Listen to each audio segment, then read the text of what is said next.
Story number 3, practice.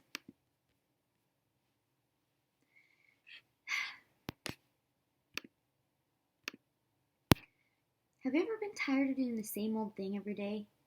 Have you ever craved excitement or something different in your life?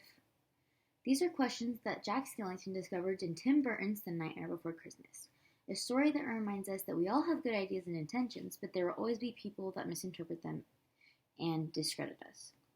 We all have people in our lives that bring us down, but you have to get back up and keep trying. Always do your best.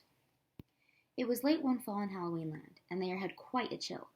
Against the moon, a skeleton sat upon a hill. He was tall and thin with a bat bow tie. Jack Skellington was his name. He was tired and bored in Halloween Land. Everything was always the same. I'm sick of scaring, the terror, the fright. I'm sick of being something that goes boo in the night. I'm bored with leering my horrible glances, and my feet hurt from dancing those skeleton dances. I don't like graveyards, and I need something new. There must be more to life than just yelling boo.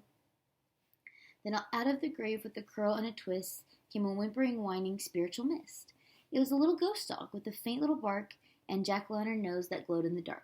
It was Jack's dog, Zero. Zero, the best friend he ever had, but Jack hardly noticed, which made Zero sad. All that night and through the next day, Jack wandered and walked through the churchyard into the dark woods. His head was down and his eyes were to the ground. He walked for a long time. He did as he thought about his future, without much hope. He was filled with dismay.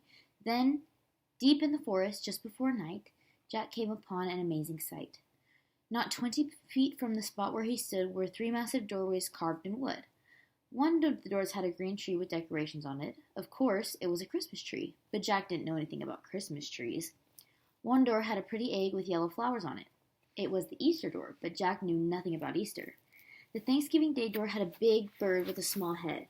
He stood before them completely in awe, his gaze transfixed by one special door, entranced and excited with a slight sense of worry. Jack opened the door to a white, windy flurry. Jack didn't know it, but he had fallen down the middle of a place called Christmas Town. Immersed in the light, Jack was no longer haunted. He had finally found the feeling he wanted. And so that his friends would think of him a liar, he took the present filled with stockings that hung by the fire. He took candy and toys that were stacked on the shelves and a picture of Santa with all of his elves. He took lights and ornaments and a star from the tree and a Christmas Town sign and took the big letter C. He packed up everything that sparkled or glowed. He even picked up a handful of snow. He grabbed it with all of it without being seen. He took it all back to Halloween. Back in Halloween Land, a group of Jack's peers stared in amazement at his Christmas souvenirs. For his wondrous vision, none were prepared. Most were excited, though a few were quite scared. For the next few days, while a lightning thundered, Jack sat alone and obsessively wondered, why is it that they get to spread laughter and cheer while we stalk the graveyard spreading panic and fear? Well, I could be Santa, and I could spread cheer. Why does he get to do it every year? Outraged by injustice, Jack thought, he got the idea. Yes, why not? In Christmas Town, Santa was making some toys. When through the din he heard a soft noise. He answered the door, and to his surprise, he saw little weird creatures in strange disguise. They were altogether ugly and rather petite. As they opened their sacks, they yelled, "Trick or treat!" Then a confused Santa was shoved into his sack and taken to Halloween to see Mastermind Jack. In Halloween, everyone gathered once more, for they'd never seen a Santa before. As they cautiously gazed at the strange old man, Jack related to Santa his masterful plan. "My dear Mr. Claus, I think it's a crime that you've got to be Santa with all of the time. But now I will give presents and I will spread cheer. We're changing places. I'm Santa this year. It is I who will say Merry Christmas to you, so you may lie in a coffin, creak doors, and yell boo. And please, Mr. Claus, don't think ill of my plan, for I'll do the best Santa job that I can." And though Jack and his friends thought they'd do a good job, their idea of Christmas was still quite macabre. They were packed up and ready on Christmas Eve day when Jack hitched his reindeer to his sleek coffin sleigh. But on Christmas Eve, as they were about to begin, a Halloween fog slowly rolled in.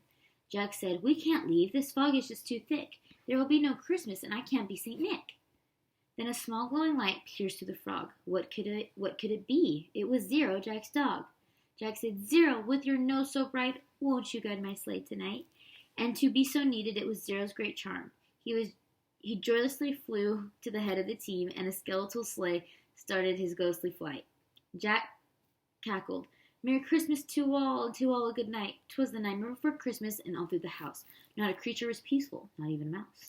The stockings were hung by chimney with care, when opened that morning would cause quite a scare. The children all nestled, all snug in their beds, would have nightmares of monsters and skeleton heads.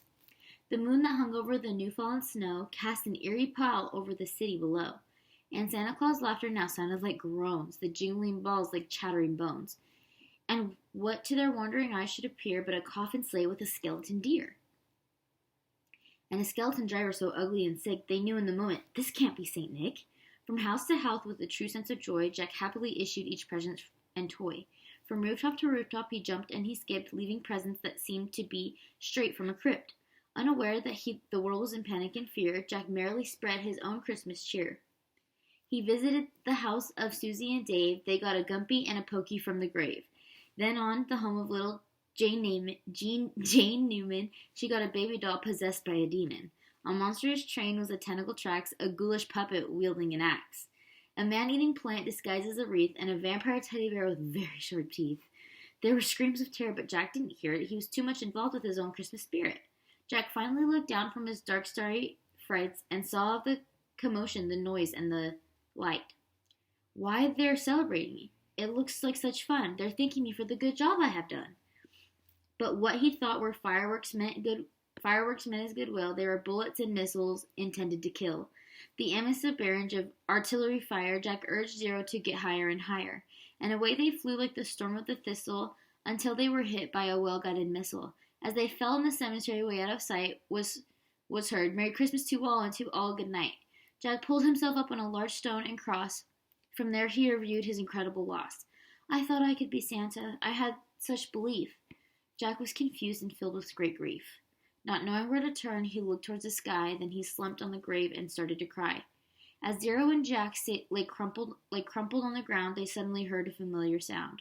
My dear Jack, said Santa, I applaud your intent. I know your wrecking such havoc was not what you meant, and so you are sad, not feeling quite blue, but taking over Christmas was the wrong thing to do.